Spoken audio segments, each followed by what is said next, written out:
Plaisir de recevoir M. Stanislas de Larminat, qui est déjà venu une fois l'an passé, qui nous a parlé de l'écologie chrétienne. Son dernier livre est sur le climat. Et le sujet de la conférence de ce soir, c'est l'écologie, une nouvelle religion, point d'interrogation, au service du nouvel ordre mondial.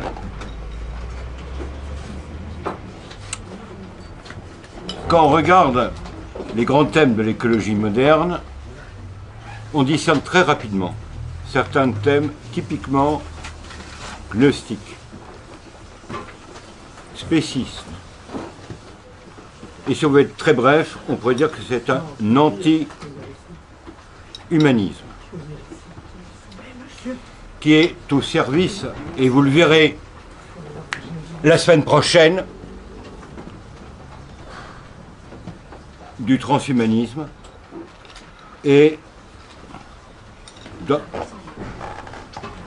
du règne, ça je pense que le père Boboc le dira la semaine prochaine, du règne de l'Antéchrist. Il fait bon voir le pseudo-archevêque de Constantinople, Bartholoméos, ou le pape François, ayant comme conseiller écologique un membre du Bilderberg. Ça en dit long. Quand on regarde son encyclique, et il faut le savoir, ce n'est pas un texte infaillible, magistériel. Vous avez certains thèmes gnostiques,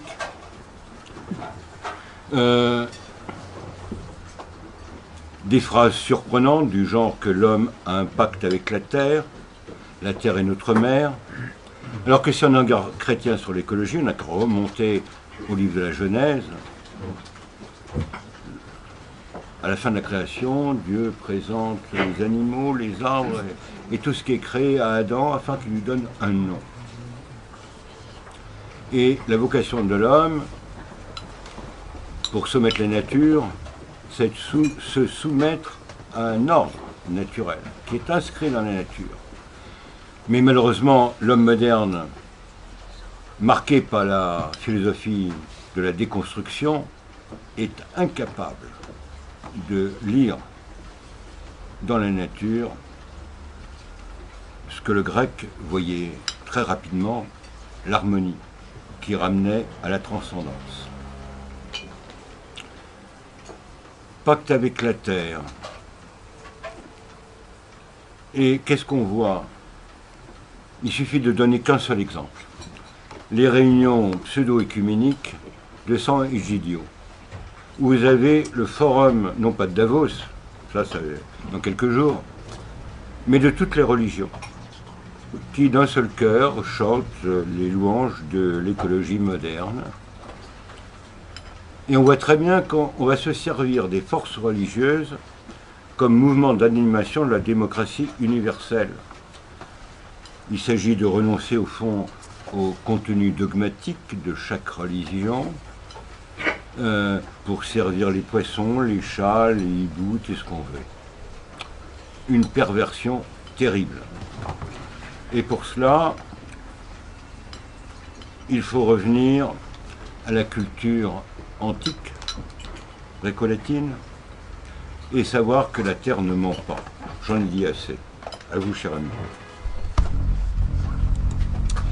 Bien, écoutez, merci beaucoup. Donc le thème de ce soir, c'est une écologie. Est-ce que c'est une religion? Le thème de l'écologie est un thème que je travaille depuis 6 ou 7 ans, et je commence à vraiment prendre conscience que quand on aborde ces thèmes-là, il faut les travailler en profondeur. Autrement dit, je ne peux pas me contenter de faire une affirmation incantatoire en disant « Eh bien oui, l'écologie c'est une nouvelle religion », il faut essayer de fonder cette allégation. Donc la première chose, c'est qu'est-ce que c'est qu'une religion? J'ai retenu la définition d'Émile Durkheim qui dit « un système solidaire de croyances et de pratiques relatives à des choses sacrées ». Donc, la foi est toujours religieuse, mais la religion comporte, elle aussi, toujours une foi. Et c'est d'ailleurs assez amusant de voir qu'en anglais, il y a deux mots pour le mot foi. Il y a trust, qui est j'ai confiance, et il y a believe, qui est croire. Donc, en d'autres termes, la foi et la religion, c'est un certain nombre de croyances et de pratiques. Je voudrais, pour fonder le fait que l'écologie soit une religion, avoir un premier éclairage qui est celui de la psychologie. Et je vais être un petit peu technique, mais ça permet de vraiment fonder ce que je vais vous dire. Les psychologues, je me réfère à ce qu'on appelle l'heptagone de Fowler. Alors, de quoi s'agit-il? Vous avez petit à petit, qui va apparaître sur cet écran, toute une série d'axes et qui vont permettre d'expliquer ce qu'est une religion. Donc il y a un premier axe que l'auteur appelle la forme logique, c'est-à-dire sa capacité à juger et à raisonner. Donc la question qui se pose en écologie, c'est de savoir si on est capable de s'interroger par soi-même sur des fondements scientifiques, sur des allégations qui sont retenues comme fiables, et l'argument qui consiste à dire qu'il faut être spécialiste pour comprendre les questions scientifiques écologiques n'est souvent qu'un alibi qui nous protège pour nous éviter de faire l'exercice du simple bon sens. Le deuxième axe, l'auteur l'appelle la perspective sociale. Alors en écologie, c'est la question sociale, c'est par exemple toute la thématique des objectifs de développement durable. Je vous rappelle 2 ou 3 thèmes des objectifs du développement durable. Il faut éradiquer la pauvreté, il faut apporter la santé à tous et il faut éduquer les populations les plus pauvres en particulier. Donc tout cela mériterait une conférence à elle toute seule. J'ai mis sur ma première diapo un site, un blog que j'anime, qui s'appelle lesdeuxailes.com, et rien que sur ce thème du développement durable, vous pourrez vous y référer. Le troisième axe, c'est celui du jugement moral. Alors, il y a des psychologues qui disent qu'il y a des principes moraux authentiques et d'autres qui sont contestables. Et un des psychologues, Fritz Hauser, dit qu'il y a, pour faire la distinction entre les deux, une technique qu'il appelle la technique des dilemmes. Alors malheureusement en écologie, eh bien, à l'âge adulte, on a souvent tendance à s'enfermer dans un dilemme qui est souvent binaire et qui procède d'une dialectique tout à fait réductrice. Par exemple, la problématique de la biodiversité. Eh bien, on est dans une problématique tout à fait binaire. Il y a d'un côté une proie et de l'autre côté le prédateur. Je n'ose pas dire que c'est même une dialectique assez marxiste qui n'est pas loin de celle du patron et de l'ouvrier. L'axe suivant, c'est la perméabilité, il appelle cela la perméabilité de l'endogroupe. Donc les individus ont besoin, pour construire leur identité sociale, de se discriminer pour appartenir à un groupe, et en appartenant à un groupe. Eh bien, par exemple, je pense qu'un écologiste, on le sent très vite, n'est pas très perméable lorsque, dans des interventions publiques, par exemple, il refuse de faire appel à quelqu'un qui n'appartient pas à l'endogroupe, c'est-à-dire qui est dans l'exogroupe. Et cette absence de variabilité comportementale le lui interdit. Il n'est pas question de faire venir quelqu'un de l'exogroupe.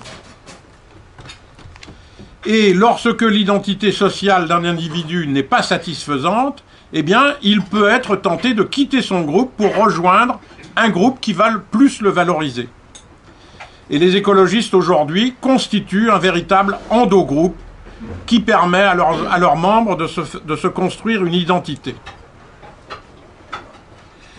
Le cinquième axe, c'est celui que l'auteur appelle le locus d'autorité. Donc en psychologie, c'est un lieu qui détermine la réussite d'un individu dans une activité donnée. Donc vous avez le locus de contrôle interne. Ce sont les personnes qui croient que leur performance ou leur sort dépendent surtout d'elles-mêmes. Et puis vous avez des locus, des lieux donc d'autorité qui sont externes. Ce sont des personnes dont la croyance est déterminée par des facteurs extérieurs qui sont en dehors de leur influence. Eh bien, les écologistes, ils usent d'un locus externe, c'est-à-dire qu'ils usent du consensus. Or, le consensus, ce n'est qu'un argument d'autorité. Ça ne dit pas comment on analyse le contenu du consensus. Le sixième axe, c'est ce qu'on appelle le... Alors oui, toujours sur ce locus d'autorité, eh bien, il y a besoin d'une cohérence. Les individus ont besoin d'une cohérence. Les uns vont attacher une grande importance au caractère limité de la planète, par exemple, ce sera leur cohérence. D'autres verront le progrès scientifique et diront, ben, avec la science, on va résoudre les problèmes écologiques. Les uns vont se dire plutôt créationnistes, ils rendent un culte au créateur de toutes choses, et d'autres vont se croire plus naturalistes, c'est-à-dire qu'ils vont rendre un culte aux créatures, Gaïa et tout cela. Le dernier axe, c'est ce que l'auteur appelle la fonction symbolique. C'est la manière dont les personnes comprennent les médiations qui sont en jeu entre la réalité et eux-mêmes. Donc c'est toute la question des rites, des symboles, des mythes. Et le seul fait de s'attacher à ces médiations-là, eh bien, révèle que l'individu se déplace dans le registre de la foi. Et Fowler dit, la foi est caractérisée par ces questions. Quelle est, avec deux LE, la valeur ultime, le pouvoir ultime? Envers qui est-ce que je dois, en définitive, être loyal? Par quoi suis-je concerné en dernière instance? Qu'est-ce qui donne un sens à ma vie? Eh bien, que devient ce sens de la vie dans nos cultures qui ont rompu avec leurs racines? Eh bien, je crois lorsqu'il disparaît toute transcendance d'une vie spirituelle future, il ne reste que le présent, ou bien alors une génération qui pense ne pouvoir planifier le futur de l'humanité sur une mission de développement durable. Donc le développement durable devient une alternative à la transcendance perdue. Donc vous voyez ces 7 axes, et qui forment un heptagone, et maintenant je vais, au lieu de les décrire en fonction de leur axe, je vais les décrire en fonction des heptagones. Selon qu'il y a beaucoup de connexions ou qu'il n'y en a pas beaucoup entre ces 7 axes. Donc tout en bas, vous avez peu de connexions, et c'est ce que Fowler appelle la foi intuitive et projective. Il n'y a pas beaucoup de connexions entre la logique, la symbolique, la morale, la vision du monde et tous ces domaines. Donc il s'agit essentiellement d'une foi acquise au travers d'expériences, d'histoires ou d'images transmises par des personnes avec qui l'individu est entré en contact. Et les partis écologistes ont en général, certes, ils ont perdu la bataille électorale, mais en revanche, ils ont gagné, au plan culturel et politique, beaucoup de batailles, puisque les valeurs écologiques sont maintenant majoritaires et intuitivement reconnues, que ce soit à droite ou à gauche. Les opinions publiques sont animées d'une sorte de foi projective, donc cette foi que l'auteur appelle la foi projective, dans la mesure où les réponses spontanées sont produites par des personnes qui sont soumises aux mêmes réactions, aux mêmes excitations de médias, et qui sont souvent ambiguës et dépourvues d'objectivité. La deuxième foi, l'auteur l'appelle la foi mythique littérale. Dans ce domaine, il y a un peu plus de connexion et il y a un attachement très fort à la justice et à la réciprocité de l'univers. Je dois être bon avec l'univers pour que l'univers soit bon avec moi. Toutes les divinités sont anthropomorphiques dans ce type de foi et elles utilisent des métaphores des langages symboliques qui sont souvent interprétés de façon très littérale. Vous avez un philosophe, Lovelock, qui a beaucoup contribué à développer chez les écologistes ce qu'on appelle l'hypothèse Gaïa, qui reprend donc le contexte de la déesse, de la terre nourricière des religions grecques. Donc on utilise des symboles, vous avez la couleur verte, les labels, l'arbre à la feuille, tout ça est utilisé, je ne dirais pas la pomme. La sémantique qui est utilisée, ce sont également des qualificatifs symboliques, le naturel est vrai, le respect, il y a des commissions internationales sur le respect, on ne sait pas le respect de quoi, mais le respect est fondamental, la durabilité est fondamentale, le biologique aussi. Donc ce style de foi rend difficile la confrontation avec des aspects rationnels. Et ça rend très difficile le débat contradictoire. Parce qu'on est en pleine subjectivité, en pleine émotion et au milieu de mythes.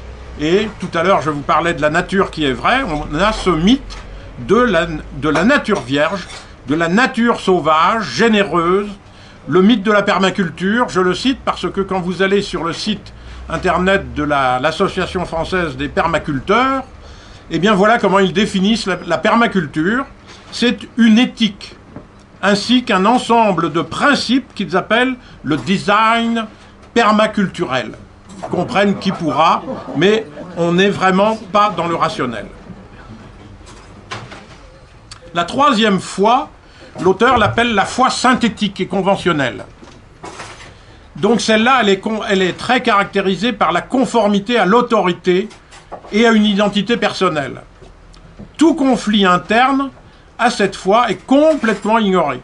On ne cherche pas à résoudre des conflits internes parce qu'on a peur de perdre la cohérence que nous avons.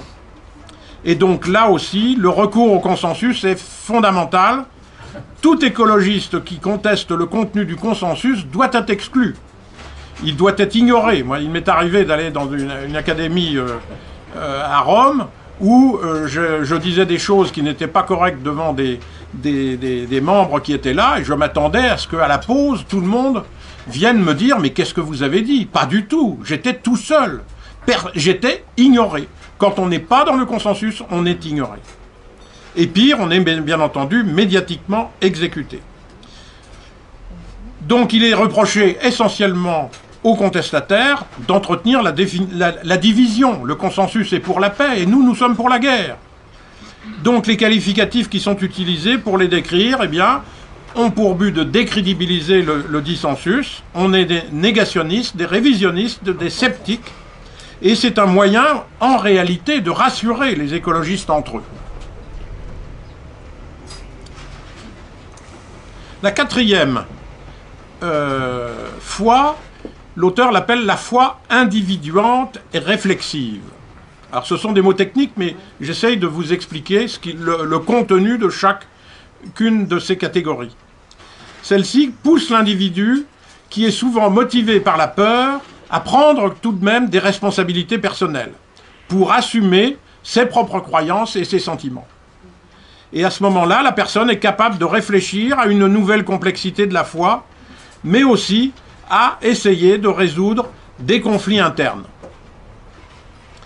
Alors vous avez de nombreux leaders écologistes qui sont dans ce registre, y compris dans des cercles chrétiens, qui s'emploient à présenter une situation catastrophique de la situation de notre environnement.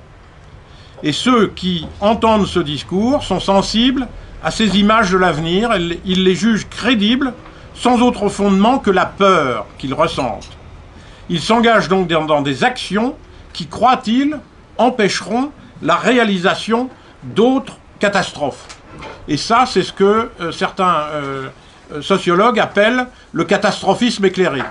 Hein? C'est-à-dire, je fais un peu peur, je fais un peu de mensonges, mais ça va éviter et ça va permettre à l'auditoire et aux opinions de se mobiliser pour une bonne cause, ce qu'ils appellent une bonne cause, et pour éviter une autre catastrophe. Donc on est bel et bien dans le catastrophisme.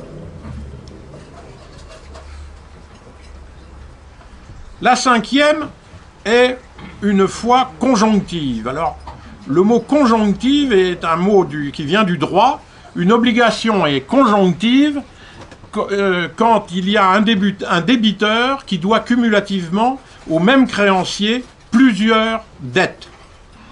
Et donc, par analogie, ce que l'auteur appelle la foi conjonctive, eh bien, elle conduit l'individu, un peu plus que dans le cas précédent, à résoudre des conflits qui sont inhérents à la complexité d'une vérité multidimensionnelle et qui ne peut pas être expliquée par une simple affirmation unique. Donc vous avez dans ce genre de catégorie toute la thématique du principe de précaution qui est excellent pour résoudre les conflits internes. On est bourré de contradictions, alors on dit « Ah, je vais avoir recours à ce principe de précaution ». Et ça permet de ne plus avoir à s'opposer à des arguments logiques. Il y a un exemple, c'est les OGM, mais il y en a tant d'autres. La sixième catégorie, que l'auteur appelle la foi universelle, elle est quelquefois appelée éclairée, une foi éclairée. Donc l'individu traite toute personne avec beaucoup de compassion, beaucoup de commisération, parce qu'il voit dans les autres des membres d'une communauté universelle qui devraient être traités avec des principes d'amour et de justice. Et là, on est un peu dans ce qu'on appelle l'anthropophosie. L'anthropophosie, au sens littéral, c'est quelque chose qui est du domaine de la connaissance de soi, de la sagesse de l'homme, et on n'est pas loin là du New Age. Vous avez un rapport de Millivud, qui est la mission interministérielle de vigilance et de lutte contre les dérives sectaires. Je ne leur donnerai pas le crédit de dire que c'est eux qui ont raison. Parce que je pense que c'est une mission qui de temps en temps doit faire des raccourcis. Mais je note tout de même que dans ce rapport, ils mettent Pierre Rabhi et son mouvement des colibris qui appartiendrait à la mouvance anthroposophique. Alors, cette approche de ce qu'on appelle donc l'heptagone de Fowler, que je viens de vous décrire, il a un inconvénient, c'est que il n'y a pas d'échelle, c'est-à-dire que vous ne passez pas, à titre individuel, personnel, du bas vers le haut, de la foi intuitive, projective, jusqu'à la foi universalisante, et c'est pour cela que, eh bien, il y a des psychologues qui ont qui ont élaboré un autre schéma qu'on appelle le schéma religieux. C'est un schéma qui est mis en œuvre par un psychologue qui s'appelle Streib. Alors, il a mis en œuvre 3 échelles. La première échelle, qu'il appelle TTT, c'est la vérité des textes et des enseignements. C'est un item qui consiste à dire « Ce que me disent les textes et les histoires de ma religion est absolument vrai et ne doit pas être modifié. » Donc, vous avez des usages que en fait cet auteur. La deuxième échelle s'appelle FTR. C'est un item qui revient à dire que par une discussion impartiale et juste, nous pourrions résoudre les différences de ressenti entre les personnes. Et donc, c'est cette courbe-là, qui est la courbe rouge, qui, l'auteur, il s'appuie sur des sondages qu'il a fait pour élaborer cette typologie. La troisième échelle, c'est la xénosophie. C'est une forme de religiosité et de spiritualité qui conduit à donner l'impression qu'il y a des noyaux communs de vérité dans toutes les religions, y compris dans le pluralisme. Donc, l'item typique de cette échelle, consiste à dire la vérité que je découvre dans d'autres visions du monde m'incite à revoir ma propre vision du monde. Alors, que fait l'auteur de ces 3 échelles? Eh bien, il distingue 5 catégories de schémas religieux. Le premier, il l'appelle l'ouverture. Dieu sait qu'on aime aujourd'hui être ouvert. Eh bien, cette ouverture correspond à des individus qui n'attachent absolument aucune importance aux allégations de leur entourage. Eh bien, je mets dans ce cas-là je constate qu'il y a beaucoup de personnes sensibles à l'écologie qui sont prêtes à des confrontations contradictoires dans lesquelles n'entre pas réellement un schéma religieux. Ça existe.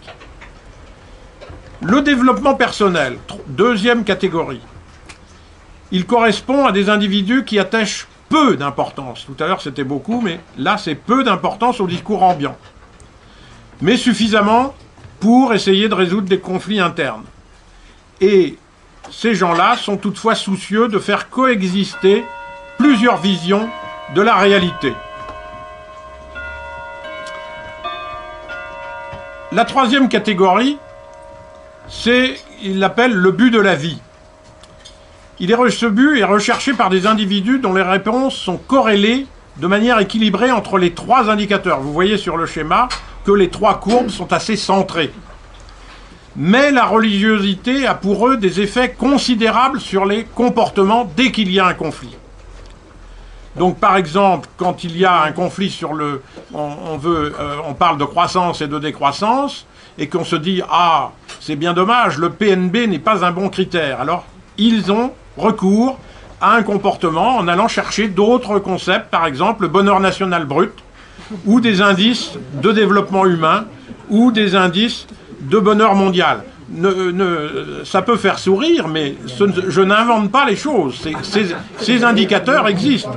Le Bhoutan est classé par les observateurs comme le pays avec le maximum de bonheur national brut. Il se trouve que c'est le pays qui est le plus discriminatoire avec les chrétiens, mais ça, c'est pas grave. Le fondamentalisme, c'est la quatrième catégorie de l'auteur, eh bien, c'est un comportement qui consiste à refuser toute remise en question de ses certitudes. Eh bien, le fondamentaliste, il fuit la coexistence avec d'autres opinions, et on pourrait, là je ne suis pas très gentil, mais je rattache là certains responsables de l'Académie pontificale des sciences. J'y ai fait une intervention et j'ai été stupéfait de voir dans la bouche du chancelier le refus de toute discussion contradictoire scientifique. Ce n'est pas de la théologie, c'est de la science. Donc une académie des sciences qui refuse le débat scientifique, ça pose quand même des problèmes. La cinquième catégorie, c'est ce que l'auteur appelle l'autoritariste. Eh bien, cette personne refuse de remettre en cause ses certitudes, avec un souci encore moindre que le fondamentaliste, de coexister avec ceux qui ne partagent pas ses convictions. Eh bien, cet autoritarisme, il est souvent qualifié de droite, alors que l'autoritarisme écologique, il est souvent porté par des personnes qui ont des idées altermondialistes, voire qui utilisent la dialectique marxiste, comme par exemple avec l'exemple que je vous ai cité tout à l'heure.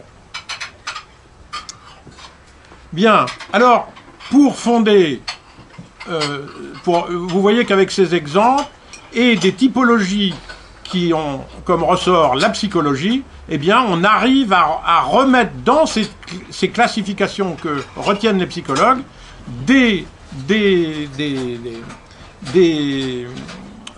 concepts qui sont écologie et qui collent assez bien. Et j'ai été très surpris de voir que si on a une autre approche du religieux, mais cette fois-ci par la psychanalyse, eh bien, ça colle aussi. Et je vais vous montrer l'approche de Freud.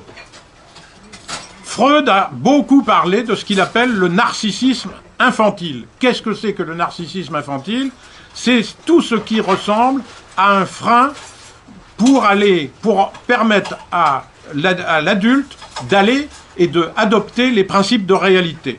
Et donc, le développement de l'enfant, ça consiste à passer du stade du narcissisme infantile au stade du principe de réalité. Donc, Freud parle beaucoup de cela et dit qu'un enfant qui n'a pas réussi ce passage-là, eh bien, il reste dans, c'est surtout James Jones qui dit cela, il est dans la mégalomanie infantile. Et quand on est mégalomane adulte, eh bien, ça se termine par la recherche de boucs émissaires. Et James Jones, je vous donne sa citation, « L'illusoire et l'infantile sont graduellement placés sous le contrôle du réel et du rationnel. Les illusions infantiles résiduelles constituent en ce sens la perpétuation d'un état mental primitif et représentent donc un grand danger pour la rationalité et la santé mentale. De telles illusions impliquent nécessairement un retrait de la réalité pour un monde d'illusions. » Eh bien, la question, elle mérite de se poser pour l'écologisme, tel qu'il est enseigné dans les collèges. Dès les plus petites classes, les manuels de géographie n'épargnent vraiment plus rien aux élèves sur la question de la justice. Les élèves seraient collectivement coupables. Par exemple, s'il y a des milliards d'êtres humains du Sud qui ont faim, c'est parce que toi, élève français, eh bien, et tes parents, tu habites dans le Nord et ils mangent trop. Dans le Sud, ils ont soif, c'est parce que le Nord dérègle le climat. Le Sud est pauvre parce que le Nord fait un commerce inéquitable. Le Sud fait la guerre, c'est parce que le Nord lui vend des armes. Le Sud est sous-développé, c'est parce que le Nord l'a colonisé. Tout n'est pas tout faux, mais c'est d'un binaire à pleurer. Donc, page après page, eh bien, on s'aperçoit que les manuels de géographie gavent dans les cerveaux des idées absurdes et leur fait croire qu'il existe des liens de cause à effet directs entre ces choses-là, et en particulier entre la richesse des uns et la pauvreté des autres. Eh bien, je pense que l'on peut dire que ces programmes d'enseignement sont complètement déconnectés de la réalité et qu'au bout du compte, ils finissent par entretenir chez les élèves une forme de narcissisme infantile qui va empêcher l'élève de passer au stade adulte. Donc voilà ce que je voulais dire à propos de cette mégalomanie. Alors, cet écologisme-là, il est séduisant, il est gratifiant, mais il est parce que, justement, il est illusoire et il est complètement déconnecté du réel. Il se prive de disciplines scientifiques qui sont essentielles. Je vais m'y arrêter 2 secondes, mais moi, je m'aperçois que quand je veux vérifier des allégations d'ordre scientifique, j'utilise 2 sciences. La première, quand il s'agit d'allégations qui concernent, je dirais, la complexité planétaire. J'utilise la méthode qui s'appelle l'identification des systèmes complexes. C'est la seule qui permette de quantifier des relations de cause à effet. Quand on parle du climat et du GIEC, par exemple, il a essayé, mais il y a à peine une poignée d'experts en la question qui font cela dans tout le GIEC. Quand on dit le GIEC, ce sont des milliers de personnes. Eh bien, des spécialistes d'identification, il n'y en a que 5 ou 10. Et par-dessus le marché, ils confondent les causes et les effets. Alors avec ça, on est mal parti. Donc, véritablement, le seul moyen de chiffrer, c'est d'utiliser cette technique. Et quand on est dans des allégations beaucoup plus locales, par exemple, est-ce que en France, de manger du bio va donner le cancer ou pas, va même permettre d'éviter le cancer, eh bien, il faut utiliser une science qui est également compliquée, mais qui s'appelle l'épidémiologie. Toute allégation santé qui n'est pas fondée sur une étude épidémiologique, elle est suspecte. Il faut aller voir tous les modes de vie d'un nombre très important de personnes sur une durée de plus de 20 ans pour être capable de prononcer une allégation scientifique sur ce genre de problème. Et puis il y a également une autre science, c'est la cybernétique, qui concerne l'organisation des écosystèmes et qui permet de voir à quel point il y a dans la nature un nombre incroyable de boucles de rétroaction qui font que les relations de cause à effet, d'ailleurs, sont assez compliquées à chiffrer. Eh bien, quand on est déconnecté du réel, eh bien, l'individu rationnel, c'est James Jones qui parle, immature, il veut au contraire être récompensé par l'imaginaire. Je trouve que ça s'applique parfaitement à l'écologie. L'écologie, c'est une forme de récompense, et c'est une forme de récompense. Alors, il y a l'approche psychanalytique la psychanalyse de Freud, mais il y a également un autre psychanalyste qui s'appelle Kobut, et qui lui ne parle pas tellement du narcissisme infantile, mais qui parle du narcissisme cosmique. Voilà comment il le définit. C'est un déplacement des investissements narcissiques qui se dégagent du soi pour adhérer à une conception de participation à une existence supra-individuelle et intemporelle. Alors, c'est compliqué, mais je dirais en résumant que ce narcissisme cosmique, il a transcendé les limites de l'individu. L'individu se sent fusionné avec l'univers ou avec quelques réalités transcendantes. Eh bien là, on a une nouvelle religion qui va surgir, qui sera capable de fortifier l'amour pour les anciens, des nouveaux idéaux, et qui vont transformer le narcissisme en un véritable esprit de religiosité. Et ça pourrait être une nouvelle religion. C'est Kobut qui l'écrit, et qui écrit que cette nouvelle religion pourrait être un système encore non créé à ce jour de rationalité mystique. Bien, donc je vais vite parce qu'on m'a dit qu'il fallait me presser. La troisième chose maintenant, c'est je vais sortir de la psychologie et de la psychanalyse et faire une sorte de conclusion et de résumé. L'écologisme est-il une religion? Eh bien, moi, je vois dans les deux types de religions. Il y a d'abord la gnose, dont le frère Thierry a parlé tout à l'heure, la Gaïa. Qu'est-ce que c'est qu'une gnose? Tout le monde ne le sait pas. C'est une religion où le salut individuel est promis par la gnose. L'homme aurait créé... C'est en ayant connaissance de moi-même et de mon environnement, c'est la connaissance qui va me donner le salut. C'est l'ascèse. Hein, le régime végétarien, l'abstinence sexuelle, parce que, bien entendu, dans ce genre de gnose, la procréation est une pollution, c'est même un délit. Donc, la gnose, c'est une recherche de l'intangible qui est cachée dans la nature. Et puis, vous avez une deuxième religion qui elle, n'est pas individuelle, mais qui est beaucoup plus collective, c'est le messianisme. C'est un salut qui est collectif, qui est promis par une élite, en l'occurrence une élite écologique, mais enfin il n'y a pas que des messianismes écologiques, il y en a eu d'autres dans l'histoire. Donc c'est une élite écologique qui s'est autoproclamée et qui va vous dire « suivez le programme et vous aurez le salut ». Donc en général les messianismes utilisent des mécanismes de peur et d'assouvissement. La peur des pays émergents, regardez autour de vous le nombre de personnes qui ont peur, qui disent « ah mais il faut bien réduire la fécondité parce que les pays les plus pauvres, les pays émergents ont une fécondité galopante ». Eh bien, il y a beaucoup de gens qui ont peur de cela. Et j'appelle ça même, tout à l'heure je vous parlais du catastrophisme éclairé, j'appelle ça la peur par précaution, ça fait pas de mal.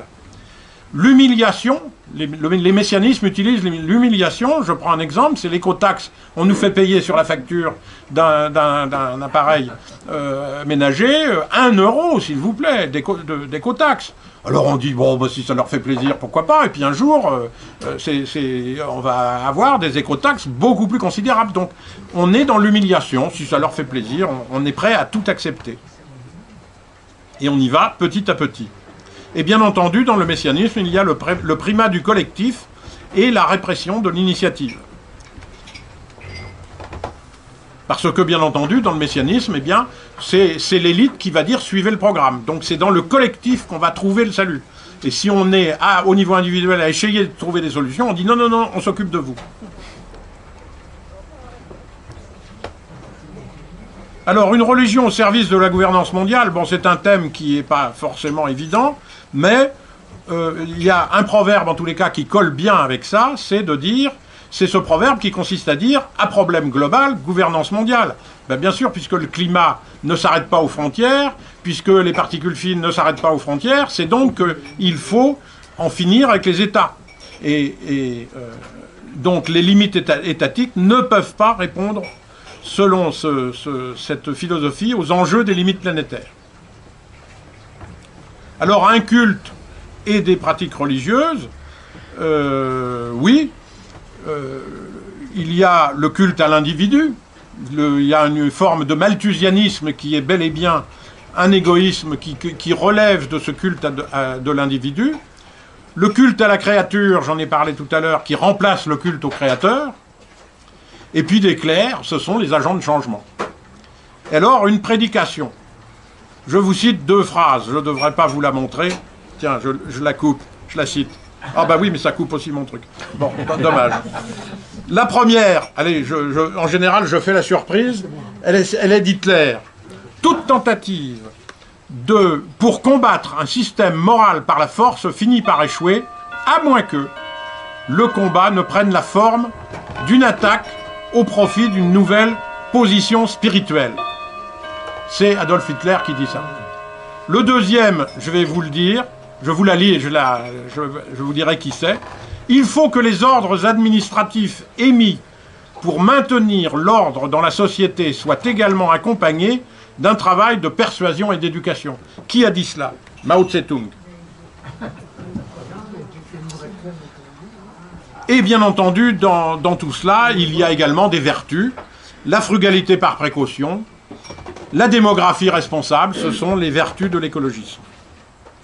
Voilà ce que je voulais vous dire et je suis maintenant disposé à répondre à vos questions.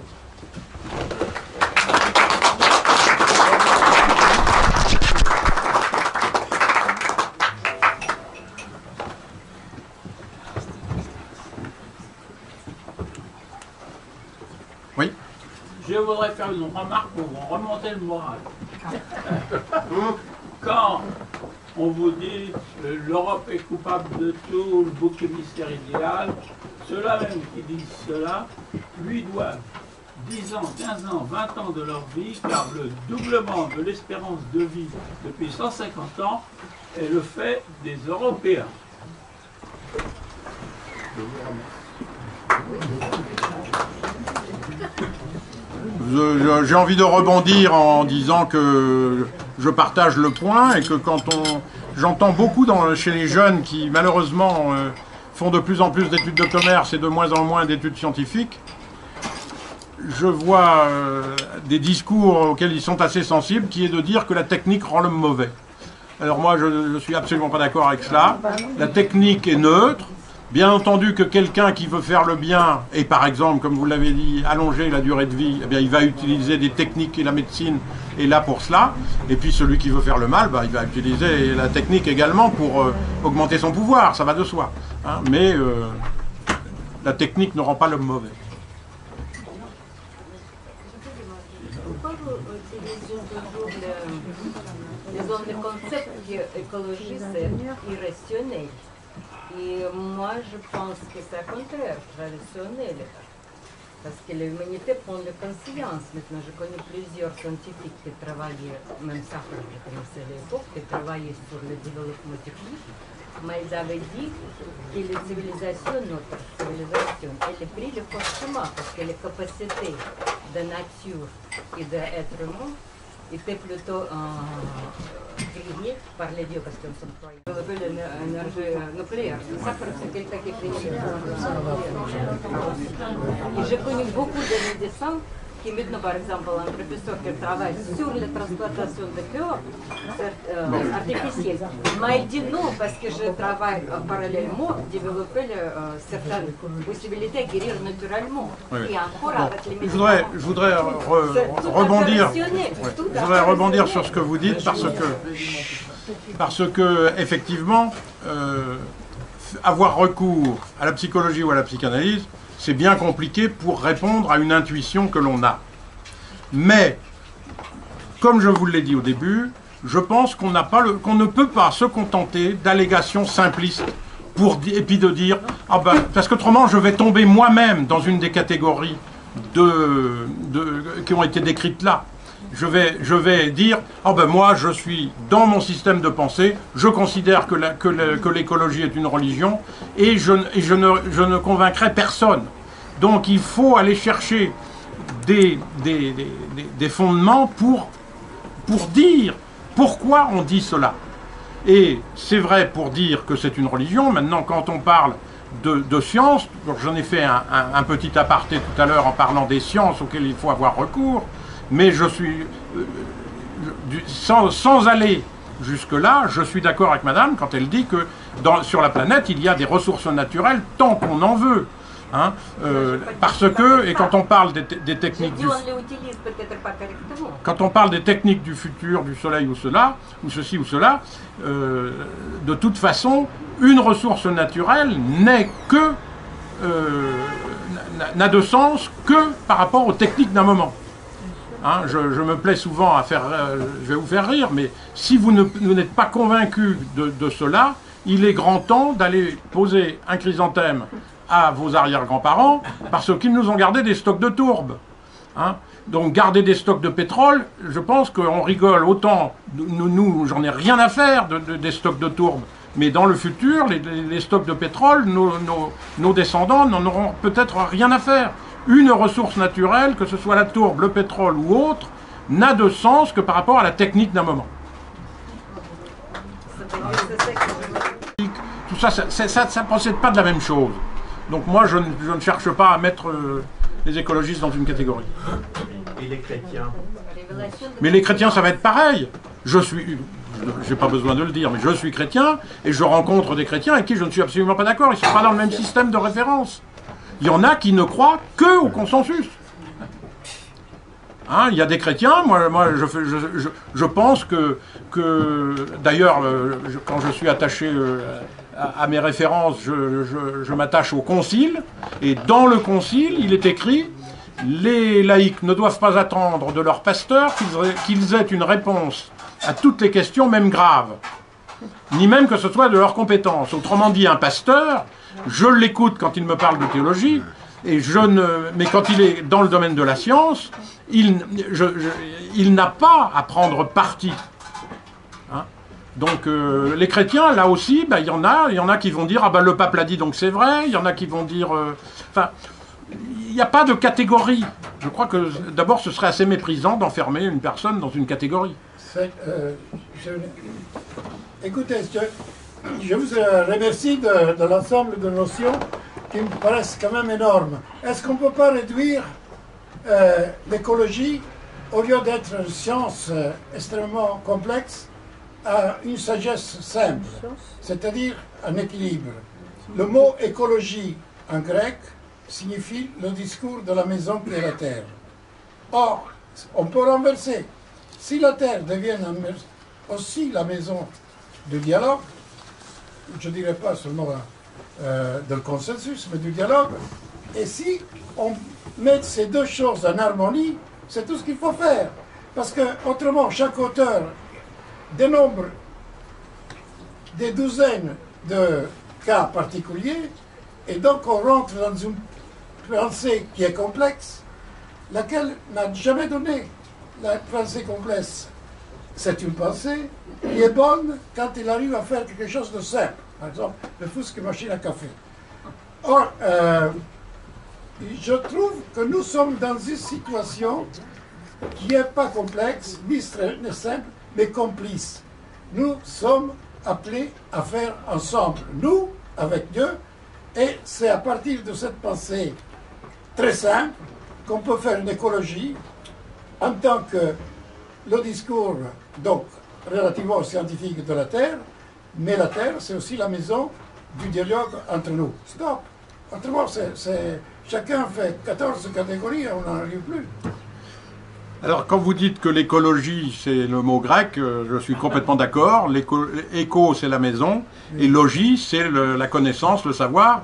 Donc, moi, je dis toujours que l'écologie est d'abord une science. Hein? Et puis, vous avez le deuxième mot, économie. Éco, c'est toujours la maison. Nomie, c'est la gestion. Donc, l'écologie précède l'économie.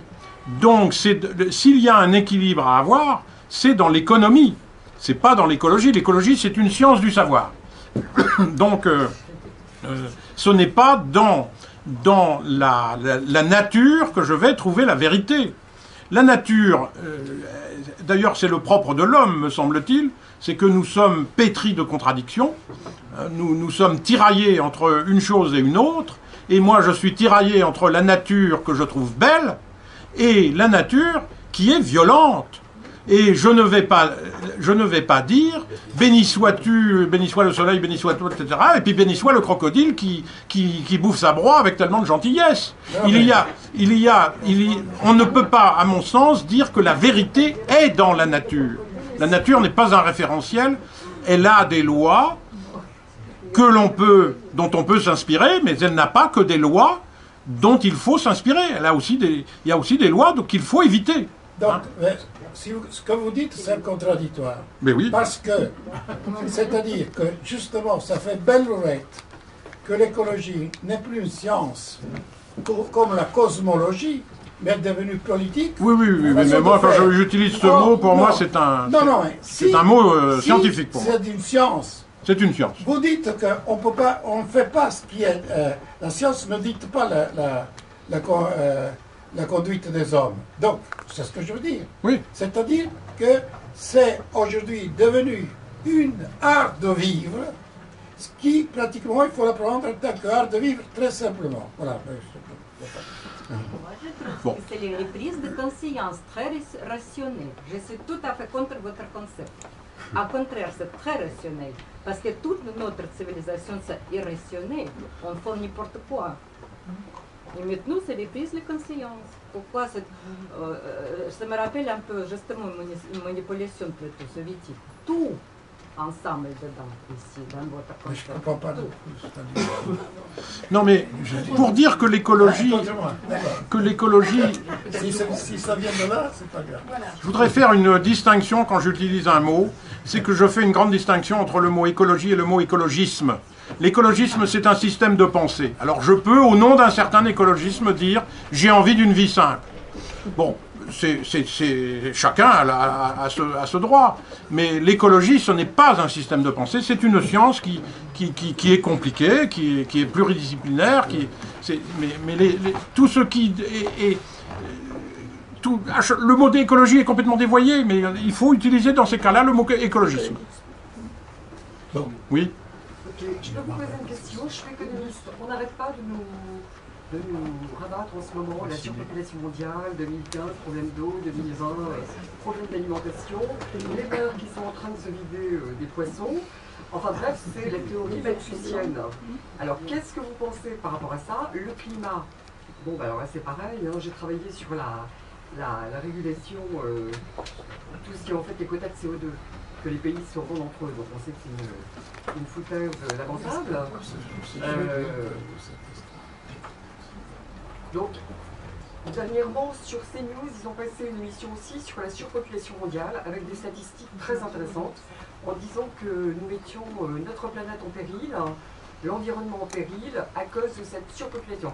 Alors les stats, c'est pas moi qui les ai sortis, c'était sur CNews. Essayez de récupérer l'émission si vous pouvez la voir. Maintenant, j'aimerais avoir votre avis. Je suis théologienne aussi. Alors moi, ce qui m'étonne, c'est Dieu pourvoit aux besoins de l'homme. Alors je me dis quand même, on n'arrête pas de nous parler de la surpopulation mondiale. Et en théologie, on dit que Dieu pourvoit aux besoins de l'homme. Et je me dis, un Dieu qui fait autant d'hommes sans pouvoir les nourrir, il y a quand même quelque chose qui ne va pas là. Oui, mais je ne vais pas mettre Dieu là-dedans. Je ne vais pas... Non, mais Dieu est important, bien entendu, mais je ne vais pas mettre Dieu là-dedans, dans le fait que Dieu va pourvoir à tout. Pourquoi dit-on que la planète est en péril avec la surpopulation? C'est un concept qui a été inventé par le Club de Rome qui s'appelle l'empreinte écologique. Ce thème de l'empreinte écologique, vous en êtes bercé, enfin vous et malheureusement, surtout nos enfants. L'empreinte écologique, c'est ce qui fait qu'on vous dit qu'à partir du 15 août, ça y est, on a consommé toutes les ressources de la Terre.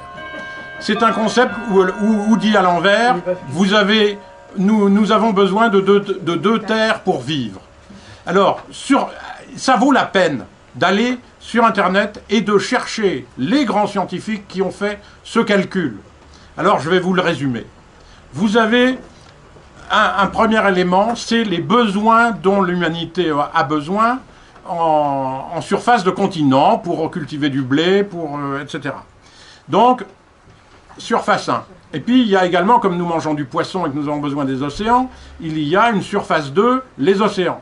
Alors, j'additionne les surfaces d'océans et les surfaces de continents.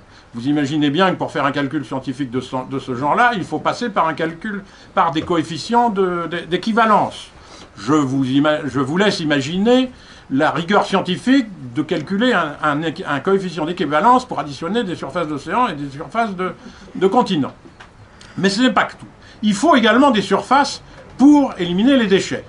Alors j'ai envie de vous poser une question, c'est, à votre avis, c'est quoi les déchets? Alors on va commencer à dire, il y a les déchets de plastique, les ceci, les cela. Non, non, non, non. L'empreinte écologique n'est calculée que sur un seul déchet, le CO2. Et le CO2, eh bien, qu'est-ce qu'il faut? Il faut des surfaces virtuelles de forêt pour absorber le CO2 que nous dégageons. Et comme par hasard, le coefficient d'équivalence pour additionner des surfaces réelles et des surfaces virtuelles, eh bien, c'est du simple au double. Donc, on additionne des surfaces virtuelles et des surfaces, il faut le double de planètes. Attendez, on se fout du monde, excusez-moi du mot. Alors, à partir de ce moment-là, eh bien, on en arrive vite à dire, puisqu'il faut 2 planètes, c'est qu'il faut diviser la population par 2. Donc, tout le malthusianisme et l'écologie sert cette idéologie-là. Hein? Donc, moi, je pars d'un autre raisonnement très très simple. Aujourd'hui, nous sommes quelques milliards d'habitants. En 2050, on sera 10 milliards. Mais attendez, mais quand on sera 20 milliards, eh bien, il y aura les ressources qu'il faut. Je ne dis pas, il n'y a aucun problème, parce que malheureusement, l'homme est sur Terre pour résoudre des problèmes. Mais il y a aucun... Moi, je le dis, j'ai même envie de dire vivement demain, quoi. Vivement, nos petits-enfants, ils vont se marrer quand même. À 20 milliards, il y a de quoi s'amuser. Et monsieur, aujourd'hui, ils vont travailler les économistes pour savoir comment on va faire demain pour survivre en 2015, Mais en 2020. ça, c'est la maladie. C'est la maladie des modèles. Ce n'est pas avec des modèles qu'on trouvera la solution pour passer des ressources de 10 milliards aux ressources de 20 milliards. Je ne sais pas comment on fera. Et je ne sais pas comment feront mes petits-enfants. Mais ce n'est pas avec des modèles qu'on va trouver la solution. Les modèles, attendez, moi j'ai été en université dans les années 70, et on nous faisait apprendre par cœur le rapport Meadows du Club de Rome, où on nous expliquait que, donc en 70, qu'en l'an 2000, il y aurait une famine généralisée, parce que la population était sur une croissance exponentielle, et la science et la technique étaient sur une croissance linéaire. Ben, c'est l'inverse qui s'est passé. Alors attendez, des modèles qui nous font prévoir des choses comme ça me fait plutôt sourire. Est-ce que vous avez lu le livre La malédiction des matières premières, avec la spéculation qui est faite actuellement avec les matières premières dans le monde? Je suis un spécialiste des bourses de marchandises. J'ai été membre d'un comité technique de bourse de marchandises, et je peux vous dire que le fait de dire que les matières premières, les cours montent quand il y a une spéculation, c'est faux. C'est faux. Ce ne sont pas les spéculateurs qui font monter les cours d'une ressource, ce sont les stocks. Il y a du stock qui baisse, le cours monte, il y a des stocks qui montent, le cours baisse. Vous pouvez inventer tous les spéculateurs, sauf quand une bourse est manipulée. Ça, c'est un autre problème. Hein? La bourse du soja ne marche pas, parce qu'elle est dans les mains des triturateurs. Donc la bourse du soja, vous ne pouvez pas mesurer à partir d'une bourse les stocks de soja. Par contre, tous les stocks de blé, tous ces stocks-là, ce n'est que la quantité qui fait le cours. Ce ne sont pas les spéculateurs. Donc je peux avoir vu des... pour moi, de ce côté-là, la télévision n'est pas le bonne référence. Hein. Parce qu'à la télévision, on va m'expliquer que les spéculateurs sont les coupables. Vous savez, il faut être binaire. Hein, il y a les méchants et les gentils. Mais il y a un bouquin remarquable qui a été écrit là-dessus, c'est La malédiction des matières premières. Mais il n'y a pas de malédiction. Qu'est-ce que c'est que ce langage? Mais quelle malédiction y a-t-il sur quelle matière première? Prenons-les une par une. S'il vous plaît. Ah non, mais ça, c'est la télé qui le dit. Moi, j'en suis... Prenons-les une par une. Oui. On peut dire d'une certaine manière qu'il y a un monde scientifique au service de la propagande naturaliste. Là, c'est un pléonasme, si je dis ça volontairement. C'est-à-dire qu'on écoute un certain nombre scientifique, mais au service d'un isme, là, de l'écologisme, pour remplacer peut-être d'autres champs religieux. Donc là, est-ce que c'est pas une attaque directe de toute façon qui est faite par le système? Je pense effectivement qu'il y a une forme de science militante. Je vais en prendre un autre exemple. Quand moi je suis biologiste, et quand vous et quand vous entendez parler, par exemple, de la recherche embryonnaire pour faire de la thérapeutique. Ça fait 40 ans que l'on nous dit que la recherche embryonnaire et que les cellules souches embryonnaires seront une solution pour la thérapeutique. Tout le monde savait déjà depuis plus de 20 ans que transférer des cellules souches embryonnaires sont la garantie de transférer un potentiel de cancer, parce qu'une cellule totipotente, eh bien, elle a justement cette caractéristique de se développer en n'importe quel, organe. Or, la preuve est arrivée depuis un petit peu plus de 5 ans, c'est qu'on maintenant on parle des cellules souches adultes. Les cellules souches adultes sont des cellules qui permettent de faire des thérapeutiques, et maintenant on a des thérapies qui fonctionnent avec les cellules souches adultes, qui sont des cellules un petit peu moins totipotentes, elles sont multipotentes, mais ça, n'importe quel biologiste le sait. Eh bien, vous allez sur le site de l'INSERM, de la recherche médicale, eh bien, vous voyez toujours les cellules souches embryonnaires seront les techniques de demain. Donc il y a une science militante. Donc la question suivante, c'est est-ce que c'est pas au final pour laisser libre cours les apprentis sorciers de la science aller là où ils veulent? C'est-à-dire de dire d'une certaine manière que toute démarche d'analyse qui amènerait des résultats serait justifiée par elle-même et qu'au regard de l'urgence dans laquelle nous nous trouvons, nous devons accepter de les laisser aller là où ils veulent. C'est-à-dire que Dieu serait remplacé... Je suis très gêné avec la science parce que d'un côté, je pense que la science est une... L'homme est fait pour savoir, donc la science est bonne. Et d'un autre côté, je ne veux pas faire de la science un scientisme. C'est pour ça que j'ai dit un monde de la science, j'ai pas dit toute la science. Oui. Hein. Non, mais c'était un secteur. Et c'est pour ça que je suis assez gêné quand j'entends le mot liberté de la science, parce que il y a deux domaines où on parle de liberté. Il y a la liberté de la science et la liberté de la presse. Et je suis assez surpris de voir que les députés ne parlent pas de la liberté du législateur, les fonctionnaires ne parlent pas de la liberté de l'exécutif et les juges ne parlent pas de la liberté judiciaire. Ils parlent du pouvoir judiciaire, le pouvoir législatif, parce que quand on utilise le mot pouvoir, il y a le mot contre-pouvoir. Or, dans la science, eh bien, je pense qu'il faudrait arrêter, dans la presse aussi d'ailleurs, on ne devrait pas parler de liberté, on devrait parler de pouvoir. Et quel est le contre-pouvoir de la science? Pour moi, il n'y a pas photo, c'est l'éthique. Et une science sans éthique, ça se termine dans le mur. Hein?